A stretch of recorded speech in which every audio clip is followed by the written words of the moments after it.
I could tell right away that my life was heading in a different direction the moment I stepped into that new school.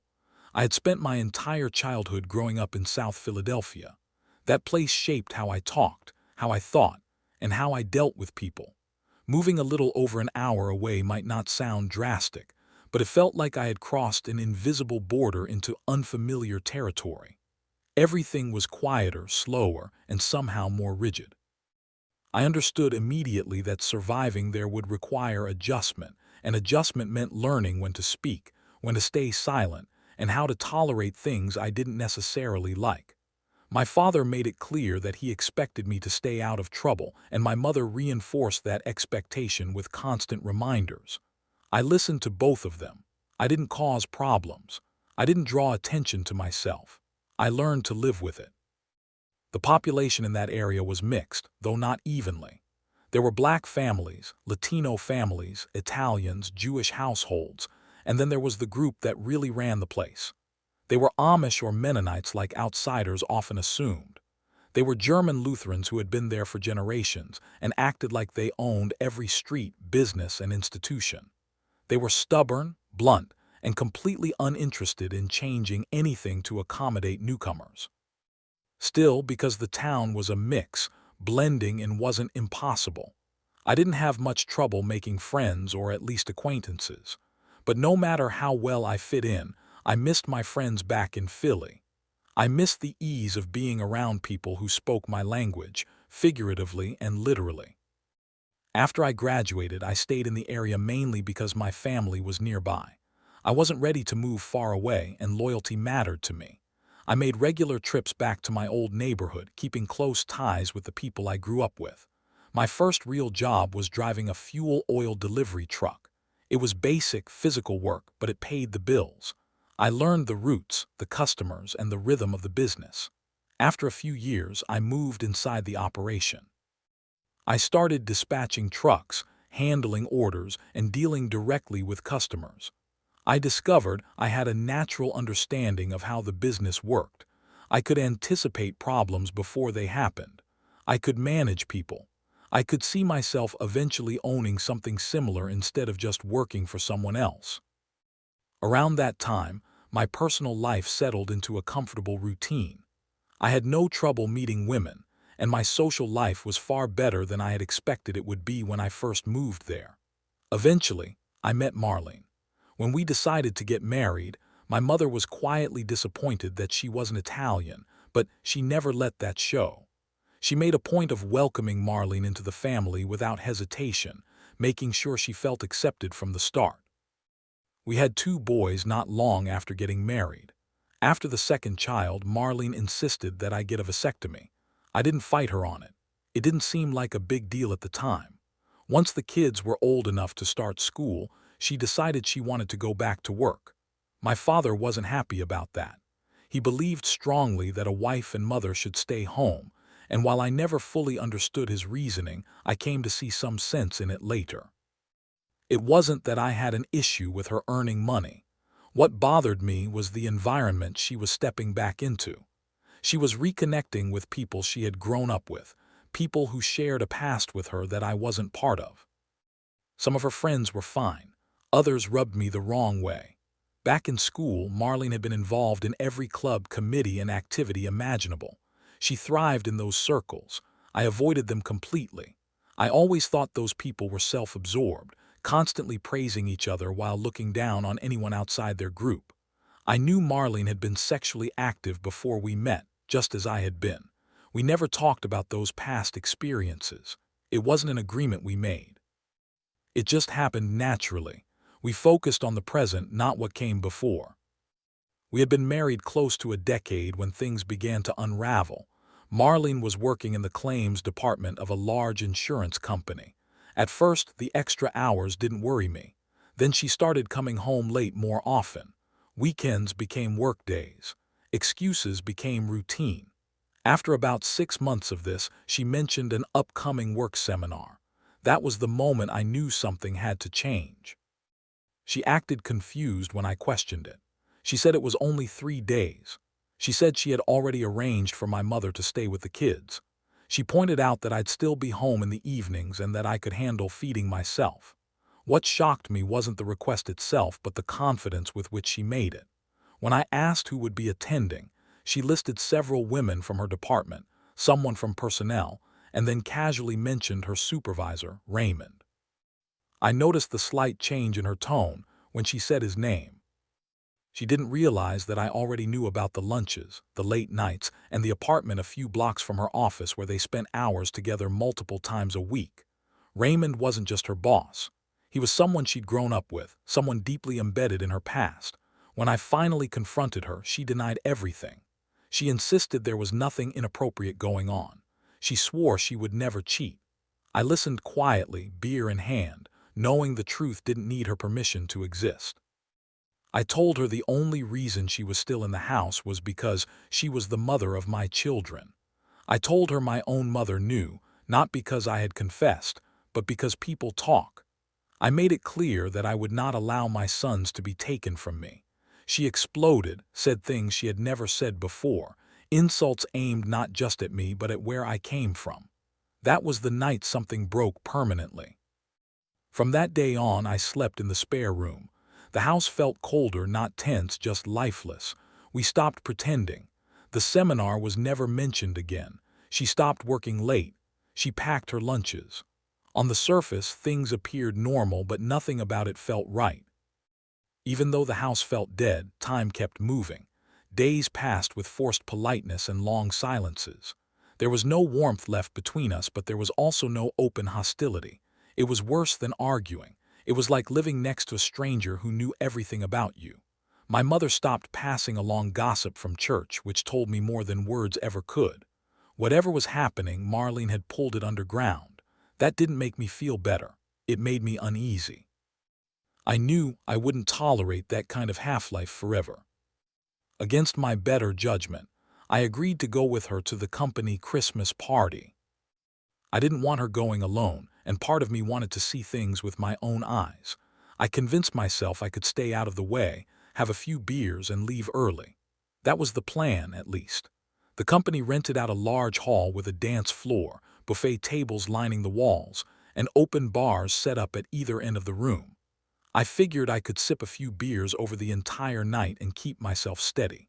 When we arrived, most of the decent tables were already taken. The only ones left were close to where the executives were sitting, which explained why no one wanted them. For the first hour, everything seemed manageable. I noticed Raymond across the room talking with a group of men, laughing like nothing in the world could touch him. Several of Marlene's coworkers asked her to dance. I didn't mind. I had no interest in dancing and was glad to stay seated. Raymond stayed away, which almost made me relax. Almost. I had just opened my third beer when I noticed the looks. Subtle movements. A nod here. A tilt of the head there. It wasn't obvious enough for anyone else to notice, but I knew exactly what it meant. I kept my face blank and pretended to be bored, but I didn't miss a thing. Marlene excused herself and headed toward the restrooms. A minute later, Raymond was gone. That was when disbelief turned into anger. After everything that had already happened, after the confrontation at home, it was reckless, stupid, or maybe deliberate. I scanned the room and saw his friends standing near the bar, watching the hallway with smirks that made my stomach turn. Marlene glanced back once to make sure I was still seated before disappearing down the corridor. I stood up and walked toward the head table, apologizing loudly enough to draw attention as I passed. I wanted witnesses. I wanted people to notice where I was going. The smiles on Raymond's friends' faces vanished. They suddenly looked unsure of themselves. I checked the women's restroom first. Empty. When I pushed open the men's room door, there was no doubt left. They were together. There was no confusion about what was happening. There was no resistance from her. That moment erased whatever restraint I had left. I don't remember every movement clearly. I remember grabbing him. I remember the sound of impact. I remember Marlene shouting my name over and over while I focused on one thing and one thing only. When it was over, he couldn't stand on his own. I dragged him out into the main hall while the music stopped and the room went silent. No one tried to intervene. No one stepped forward.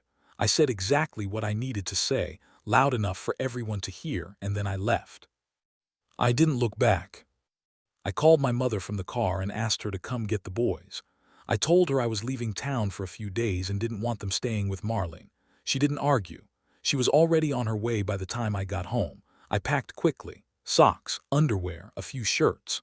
Before leaving, I went down to the basement and took the cash box from where I had hidden it. Keeping that much money in the house wasn't smart, but it was how I'd been raised. When I was turning off the lights, a cab pulled up. Marlene came in, sat down, and said nothing. She looked shaken, not angry. I reminded her of the one rule she had broken. Then I walked out. It was barely past 9 when I hit the highway. I didn't know where I was going yet, but I knew I needed distance. Atlantic City came to mind, but before that I had to stop in Philly and see an old friend. He ran a sandwich shop in the neighborhood, the kind of place locals depended on but tourists never noticed. The shop wasn't his real business. That happened upstairs and in the back room.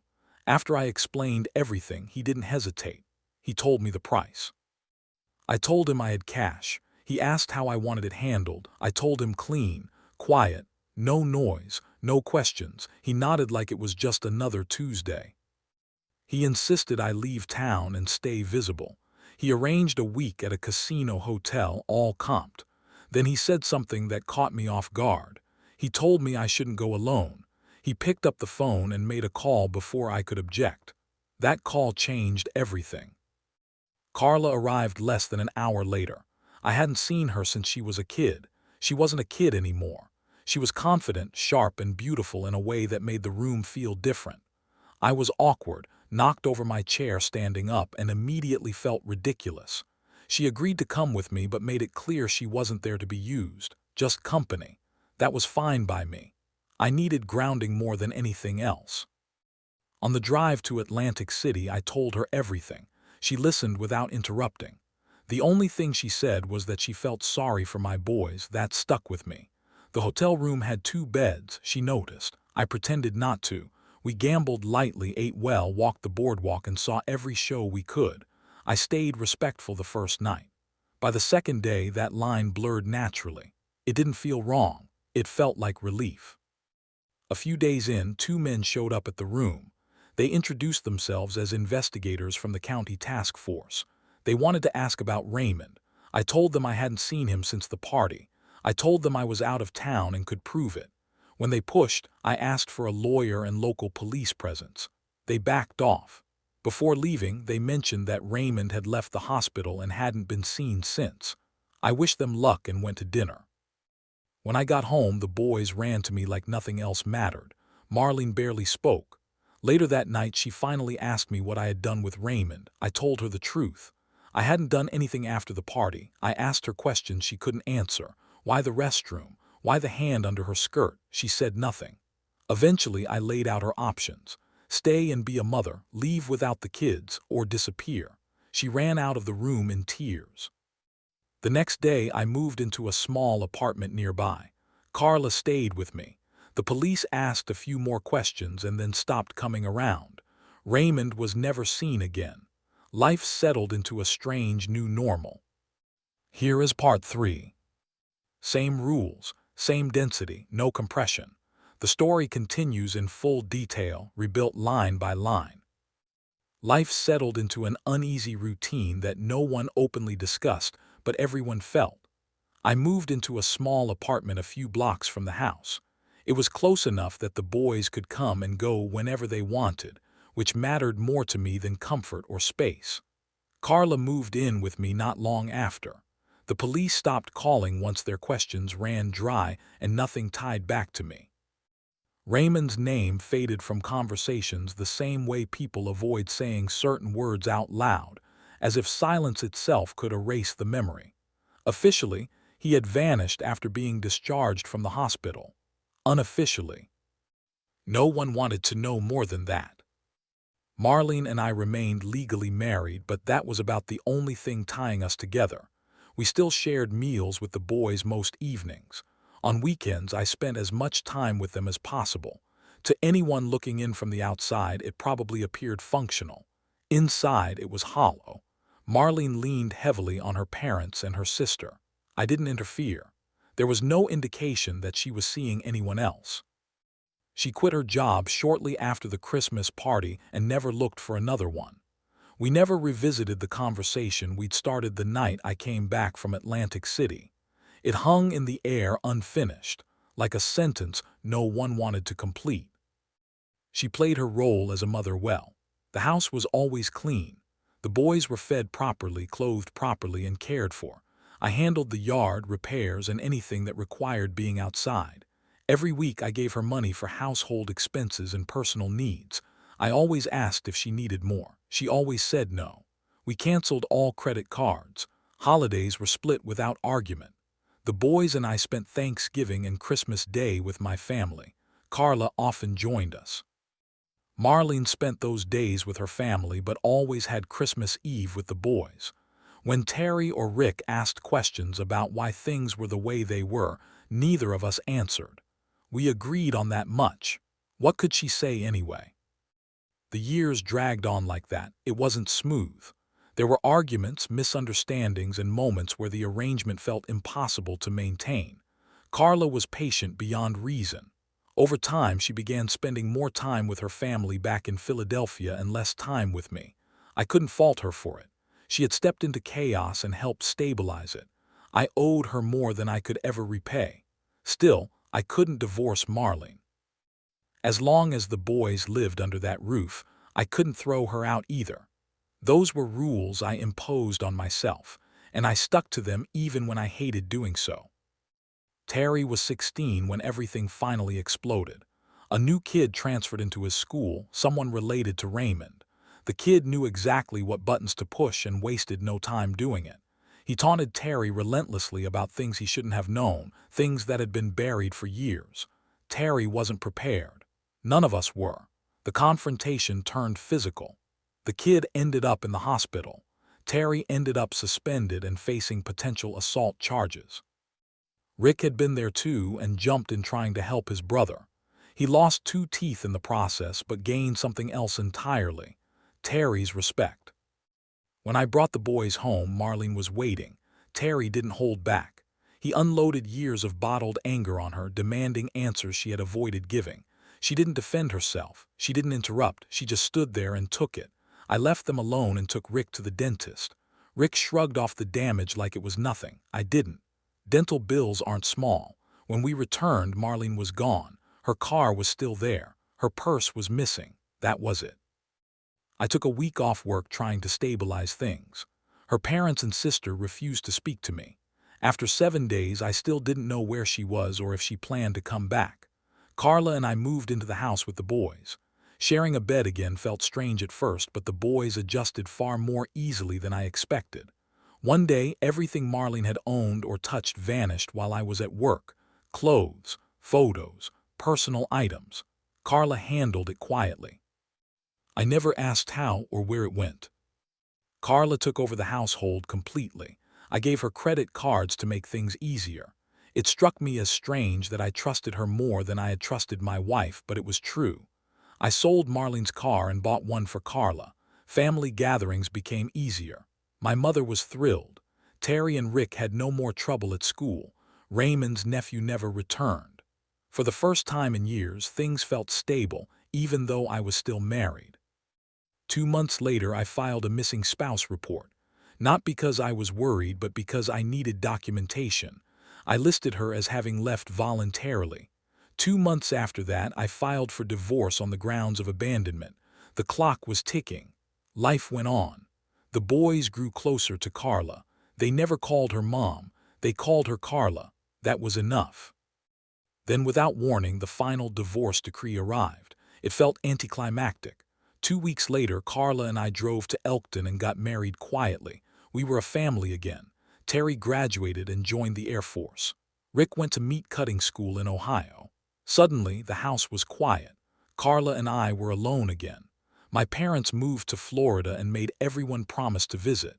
With nothing tying us to the area anymore, we moved back to Philadelphia. A year later, we attended a large Italian wedding in the city. It was loud, crowded, and full of people who had no idea who the bride and groom were but showed up anyway. I noticed Carla growing tense, glancing across the room repeatedly. Something felt off. She warned me calmly that a problem was coming. She told me someone would try to provoke me, that it was a setup. Then she pointed discreetly across the room. That's when I saw her.